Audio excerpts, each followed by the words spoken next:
Thank you, Mr. President. I want to thank my colleagues. I think we spend a lot of time on the floor thanking each other, which is a good thing. Unfortunately, too often we go back to tribal warfare after we thank each other.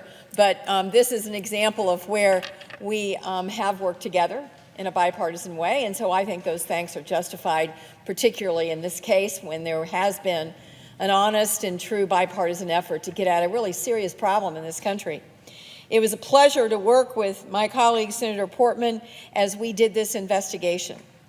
So how do I come to this place? Well, I come to this place as somebody who's spent a significant part of my career in the courtroom prosecuting sex crimes. I think I can say with confidence that I've prosecuted more sex crimes than any other member of the United States Senate.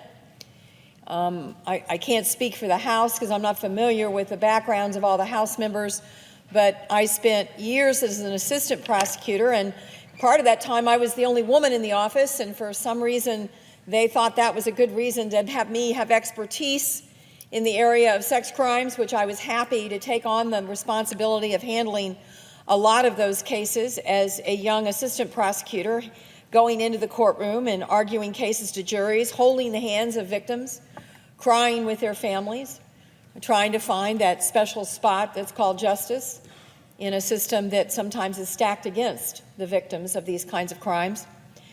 I went on to be the elected prosecutor in Kansas City and tried to continue our strong stand against all forms of sex crimes, including people who were being profits that were being made off people who were selling sex. I do think it's important to remember that when we began this investigation in the Senate, we were dealing with someone who didn't want to cooperate. And what we learned through the investigation was that this law, as it exists now, was their protector.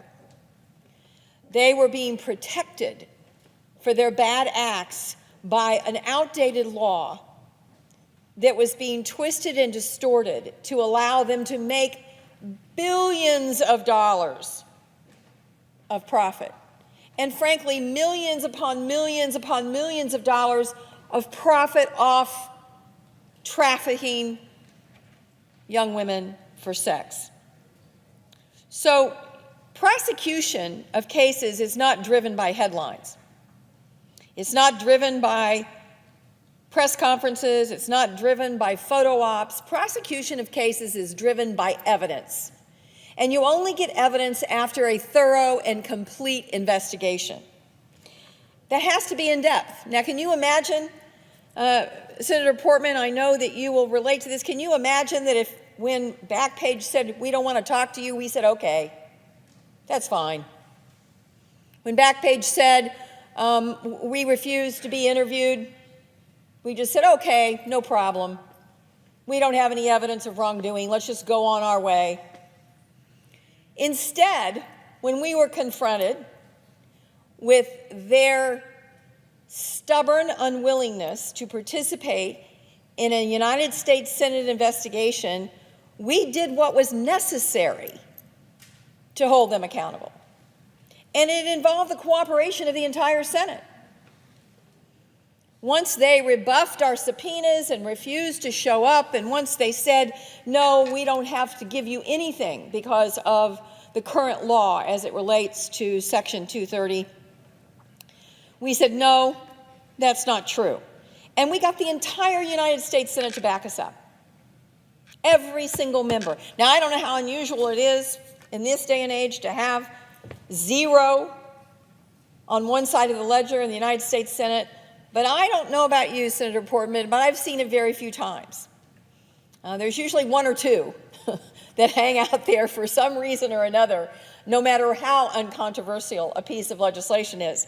But in this instance, we got everybody. Everybody who voted said, yes, let's take Backpage to court and assert our ability under the Constitution to investigate and the law to investigate. And so we took them all the way to the Supreme Court, and we won that case. And what happened after that is really important for people to understand, because there were lots of folks around the country that were trying to get at Backpage's conduct, but they were able to use this law to protect themselves. And so there's two things we did that were very important for prosecutors after our investigation. The first thing we did was we sent the whole file over to the Department of Justice for referral. So it sits there now. All of the information we have about Backpage at the Department of Justice, and I'm hopeful that they are using that information and all the documentation we were able to obtain to pursue bad acts and criminal violations by Backpage. The other thing we did with the vote of the Senate and the cooperation of the Senate is we opened up our files to any prosecutor or attorney general in the country. And I would certainly call on the attorneys generals of this country and call on the local prosecutors in this country to access these documents that are available to them now to use in investigations they have of people who might be actually have used Backpage to traffic young women and sometimes children. So now, why is this law so important if I'm looking at this through a prosecutor's lens?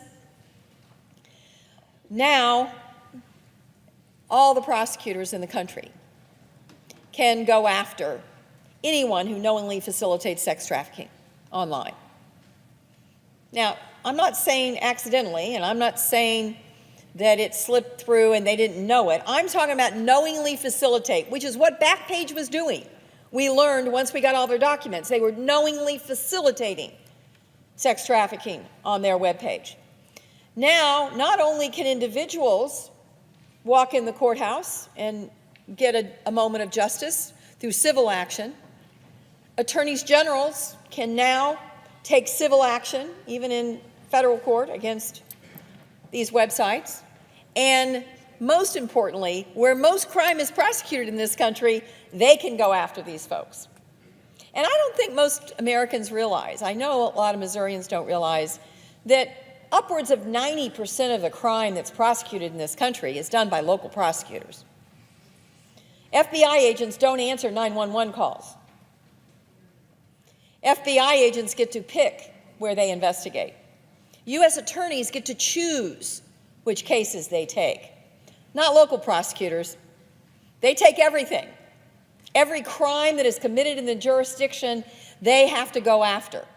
There may be concurrent federal jurisdiction, and they may work with the federal government on a bank robbery or maybe on a murder where the body was moved across the state line. But I don't think most Americans realize that for most crimes in this country, the federal government doesn't even have jurisdiction. The federal government cannot prosecute a rape case anywhere except the District of Columbia or a territory. That's all state and local prosecutors. So the most important part of this bill to someone who is deeply steeped in local prosecutions is the tool it gives our front line of law enforcement in this country.